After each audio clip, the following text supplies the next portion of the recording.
بداية الفيلم وهو بيتكلم عن الهند قبل بداية التاريخ، وبيبدأ الفيلم بالبطل سارمين، بيكون هو ومجموعة من أصحابه في نهر سيند وبيصطادوا تمساح عملاق عامل رعب كبير جدا لأهالي القرية. طب سارمين بيفرحوا وياخدوه لأهل القرية لأنه خلصهم من شر التمساح المميت، وزعيم القرية بيعمل احتفال وبيشكر سارمين قدام أهل القرية كلهم، وبيعوز صبعه بدم التمساح ويكافئ سارمين بمسح على جبهته. بيرجع البيت ومرات عمه بتجري عليه وتعيط لأنها كانت قلقانة عليه. وبعدين بينام سارمين بعد المجهود اللي عمله طول اليوم، وبيحلم بحيوان أبيض بقرن واحد وطفل بيجري في مدينة غريبة ومع موسيقى جميلة.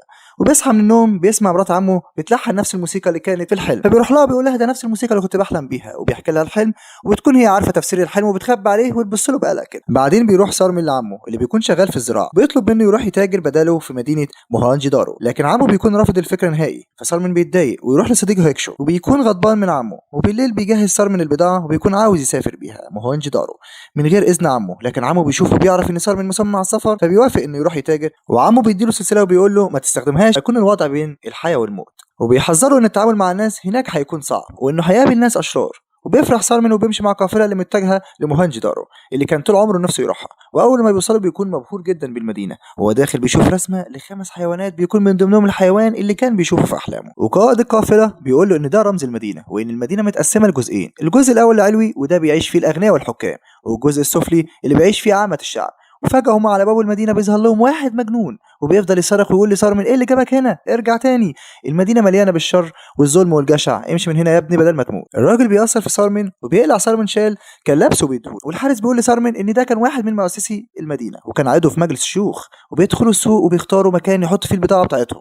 والسوق بيكون فيه ناس من كل العالم، فراعنة، فرس، مغول. وفجأة بيدخل السوق موكب ابن حاكم المدينة واللي بيكون اسمه مونجا، واللي بيكون معروف انه ظالم زي ابوه الحاكم. وفجأة بتدخل السوق بنت جميلة جدا بتخطف نظره، والحارس بيقول له ان دي تشاني ودي بتكون بنت كاهن المدينة. وبيكون في اجتماع في المدينة العليا لمجلس الشيوخ، وبيظهر لنا حاكم المدينة واللي بيكون رئيس مجلس الشيوخ وبيكون اسمه مهام، وبيكون من ضمن الحضور الكاهن ابو تشاني، وبيكون عضو من اعضاء مجلس الشيوخ، وده بيكون شيخ المزارعين، وبيكون واحد من اعضاء المجلس اللي بيظهر اعتراضه على سياسات الحاكم مهام اللي عاوز يرفع الضرائب على اهالي المدينة، وبيقول ان سياستك الخطأ ديت كانت سبب تدهور حالة الناس في المدينة السفلى وبيزدادوا فقر. فبيرد عليه مهام وبيقول له علشان نحسن حالتهم لازم نجمع منهم ضرائب علشان نحسن عيشتهم لان مفيش موارد. وبيقوم شيخ الزراعة بيقول له ايه اللي اتغير؟ انا اكتر واحد عارف اسرارك وعارف ايه قصتك مع مدينة هربا، انك كنت بتهرب اخشاب المدينة للاعداء.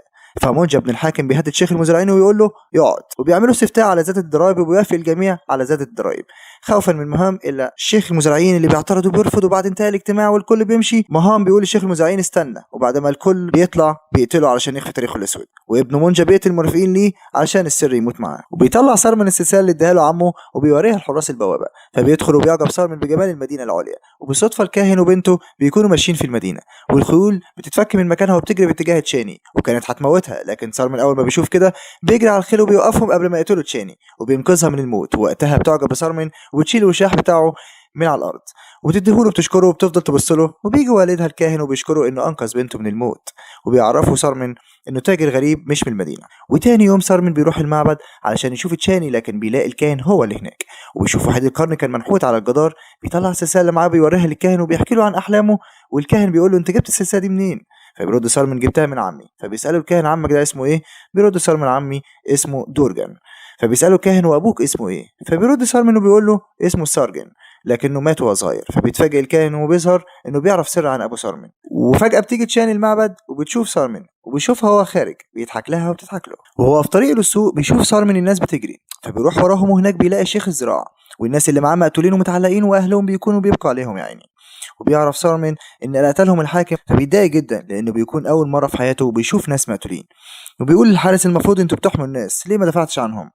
فبيرد يقول ما باليد حيلة عيني. وفجأة بيقول سارمين انا حاسس ان في حاجة غريبة، الاحلام اللي حلمت بيها والحيوان اللي بيظهر لي وهو رمز المدينة والختم اللي عم اداهولي في سر مخفي ورا المدينة بيقول بيني وبينها لازم اعرفه. وفجأة بيسمع منادي الحاكم بينادي في الشعب بيبلغهم بقوانين الجديدة، وبيبان على وشهم الصدمة. وسارمين بيرد احنا رافضين زيادة الضرائب. رد المنادي اي حد هيعارض قوانين المدينة هيموت. رد عليه سارمين احنا مش خايفين من الموت لان كده كده ميتين، لو قبلنا هنشوف اهلنا واولادنا بيموتوا من الجوع، ولو رفضنا الحاكم هيقتلنا، فخلينا نموت قبل ما نشوف الاطفال بيموتوا قدام عينينا. وروح قول للحاكم اننا بنرفض الضرائب. الحراس بيجوا يقبضوا عليه لكن الناس بتكون غضبانه وبتقرب عليه وبتحميه، فبيخلي الحراس يرجعوا تاني. في الوقت ده بتكون تشاني بتحكي للخدامة إنها عجبت بسارمن وبتفكر فيه وإنها عاوزة تشوفه، وبتحس إحساس أول مرة تحسه في حياتها. وبتقرر تاني يوم إنها تنزل المدينة السفلى، ولكن وهي لابسة لبس زي عامة الناس عشان محدش يعرفها. والخدامة بتاعتها بتستناها مع صديق سارمن، وسارمن بياخد تشاني وبيقف معاها بعيد وبيقول لها شكلك من غير اللبس الرسمي أحلى بكتير، فبتتكسف منه والشاب يحمر. وبياخدها في جولة في المدينة، وخادم الملك بيشوفها وبيراقبهم وبيقدروا يهربوا منه، لكن هو بيكون شافه وعرفه وبيبلغ الحاكم، فالحاكم بيستعجل في موضوع جوازها هي وابنه منجر. وتاني يوم بيروح سارمن الخدامة بتاعت تشاني وبيسأل عليها، فبتقول له ما يدورش عليها تاني لأنها بتحضر طقوس اكتمال القمر ومش هتخرج من المعبد غير لما تكملها. وفي اليوم ده كل واحد بيحب حد بيعترف له بحبه علشان يعيشوا مع بعض حياة سعيدة. ويقرر سارمن انه يروح لها هناك، وبيكون منجه وقاعدين هو والحاكم مع تجار من بره المدينة وقدامهم أسلحة وما يعرفش السلاح ده هيحاربوا بيه مين. ومهام بيدي للتجار ذهب مقابل السلاح. وسارمن بيلبس لبس شبه لبس الناس اللي بيرقصوا وبيروح يحتفل مع تشاني اللي بتعرفه وبتفرح جدا انها شافته. وبعد الاحتفال بيهرب يروح اوضتها وبيعترف لها بحبه ويقول لها كان لازم اكون معاك النهارده. وفجأة الباب بيخبط وبيدخل منجه، فبتستخبى تشاني وسارمن.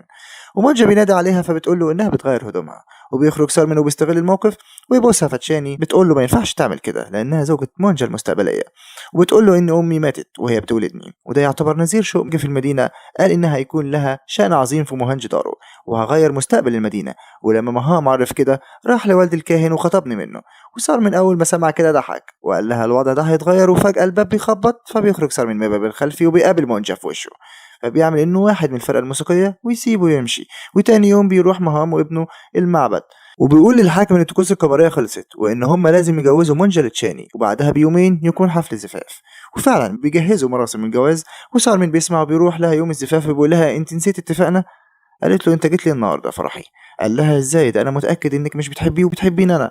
وفجاه بيدخل منجي عليهم وبيدخلوا في قتال، وفي الوقت ده كل اهل المدينه عاوزين يحضروا فرح تشاني، لكن الحراس بيمنعوهم. ولكن الباب بيتكسر من سارمن ومونجا وبيطلعوا قدام الناس. ولكن مونجا لسه هيقتل سارمن. ابوه بيلحقه هو مع المسؤولين، وكوكلا بيقول له انت بقى اللي حرضت الناس على رفض ضرائب ودلوقتي جاي تعمل مشاكل بين مرات ابنه وابني، انت محكوم عليك بالقتل فورا. لكن الكاهن بيقول له اغفر له لانه مش من اهل المدينه وكل اعماله عن جهل لانه ما يعرفش قواعد المدينه. بيجي ابنه يقول له لا لازم نقتله. ابوه بيقول له اصبر، الناس شافت قسوتي مش عاوزهم يغضبوا، انا هوريك هقتله ازاي. بيقول قدام الناس انا مش هقدر اكسر كلمه الكاهن وهعفو عنه، بس هحطك في اختبار. قال له الكاهن ايه هو؟ قال له هيواجه بكار وذكار. الناس كلها بتتصادم الا صارمن لانه ما يعرفش مين دول. فصارمن بيوافق ويقول مفيش مشكله بس بشرط واحد، ان نجحت في الاختبار اتشاني مش هتتجوز ابنك. فالحاكم بكل ثقه بيقول له وانا موافق لانه واثق انه هيموت. قالت له تشاني ارجوك سيبه يمشي وبلاش الاختبار، وقال له هيخش الاختبار وهنفرح كلنا وهو بيموت، انا متاكد انها هتكون اسعد لحظات حياتي. بتيجي تشاني على المعبد وتروح للالهه بتاعتها وتقول لها ليه دخلتي حياتي؟ ليه وصلتي للمرحله دي؟ هو ما غلطش، دي غلطتي، انا اللي حبيته. ابوها بيشوفها كده وبتصعب عليه وبيروح لسارمن بيقول له انا جاي لك اقول لك سر مهم جدا وجه الوقت اللي لازم تعرف الحقيقه. قال له ايه هو؟ قال له حاكم المدينه اللي قبل مهام كان اسمه سولجان، والحاكم ده يبقى ابوك. هنا بيتصدم سارمن وبيقول له ابويا ازاي وانا من بلد تانية؟ قال له عمك كذب عليك وقال لك ان اهلك ماتوا بسبب الطاعون، لكن ده مش صحيح، ما كانش قادر يواجهك بالحقيقه. قال له ايه هي الحقيقه؟ قال له ابوك كان اعظم حاكم للمدينه دي وكانت الناس كلها بتحبه، ومهام كان شيخ الدجار وغدر بابوك وقتله، ومامتك ماتت منه، وان انت المفروض تكون الحاكم وولي عهد المدينه. وتاني يوم القافله بترجع القريه من غير سارمن، وعم مرات عمه بيقلقوا عليه وبيقرروا يروحوا له. وبنرجع تاني لمدينة مهانجدارو ويكون سارمن في الحلبة وصديقه وتشاني وكل المدينة حاضرين للقتال. وبيدخل سارمن الحلبة وبيتفتح الباب لبكار وزكار، وبيتفاجئ سارمن بيهم وبيدخلوا قتال معاه وبيكونوا هيهزموه ويقتلوه. لكن سارمن بيفتكر مستقبل المدينة وإن هو المنقذ وبيقدر يتغلب على واحد منهم ويقتله بذكائه، وبيدخل في قتال مع التاني وبيهزمه ومش بيقدر يقتله، وفي الآخر بيقتله. وبتنزل تشاني عند سارمن وكل الناس بيفرحوا، وبكده بيمنع جوازها من مونجا. وبيتحول سارمن لبطل كل الناس بتهتف باسمه. والحاكم بيقول لابنه لازم تقتل الكاهن وتشاني بنته، ولكن ابنه بيعترض وبيقول له انا بحبها وان سارمن السبب في كل ده. ابوه قال له الحب خلاك ضعيف، بص على نفسك، اما تبقى ملك المدينه اي بنت هتعوزها هتنولها، خليك قوي وروح يقتل الكاهن وبنته. وفعلا بيروح يقتل الكاهن وبيحاول يقتل بنته اللي بتهرب وهو بيجري وراها ولسه هيقتلها. بيطلع البطل سارمن في الوقت المناسب وبيقتله هو والحراس بتوعه. وتاني يوم بيعملوا مراسم لحرق الكاهن. وتشاني بتعرف اهل المدينه الحقيقه ان سارمن ابن الملك سولجان. في الوقت ده بيجي عمه وكل الناس بتكون فرحانه. بتكمل كلامها مين هيقف مع سارمن عشان يرجع العدل في المدينه. الناس كلها بتقول له احنا هندعمك، احنا ظلمنا ابوك وصدقنا مهام، احنا معاك. قال لهم الاول لازم ندفن الناس اللي اتقتلت ظلم. وبيلوم صار من عمه وبيقول له ليه ما قلتليش الحقيقه. بيبكي عمه يقول له سامحني يا ابني خفت عليك، انا كنت جبان مش شجاع زي ابوك. ومرات عمه بتقول له سامحني يا ابني كلنا غلطنا في حق ابوك. بيروح عند السد وبيسمع رجاله مهام بيقولوا ان عربيه الذهب هتتحرك النهارده بالليل. وبيطلع على السد بيلاقي الميه على السد والسد خلاص هيقع وبيسيب دليل هناك. وبيروح لأهل المدينة يقعد معاهم وبيخططوا ازاي هيوقفوا العربية ويكشفوا خيانة مهام. وبيتحركوا فورا وبيهجموا عليهم وبيخلصوا على الحراس. وبيمسك التاجر ويقول له انا ماليش دعوة. بيقول له انت خاين، لو شفتك هنا هقتلك. وبياخد الذهب وكوكلا عشان يفضحوا قدام المدينة كلها وبيعرفوه ان سارمن هو اللي خد الذهب. قال له خد الحراس وروح موت سارمن وكوكلا. وبيكون سارمن بيخطب في الشعب وبيعرفهم بخيانة مهام. وبيقول لهم لازم نتوحد، السد اللي بناه مهام هيقع والذهب كان بيسرقه. وبيبدلوا بأسلحة علشان يدخل حرب ضد مدينة هربا عشان ينتقم منهم بسبب اللي عملوه فيه وفي عيلته. ده السبب الرئيسي اللي السد اتعمل علشانه، لازم كلنا نقف ضده.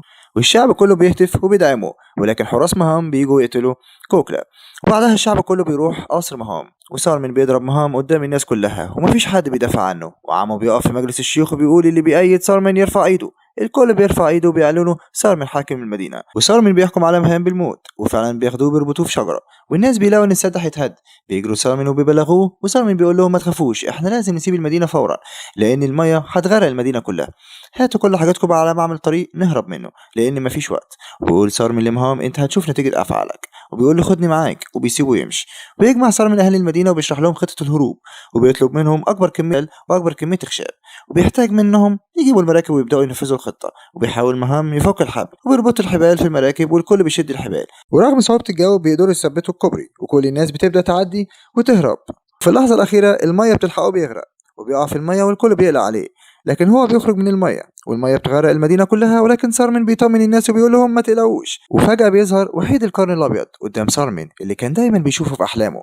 وبيخلص الفيلم على كده ونشوفكم في أفلام تانية جديدة. سلام عليكم.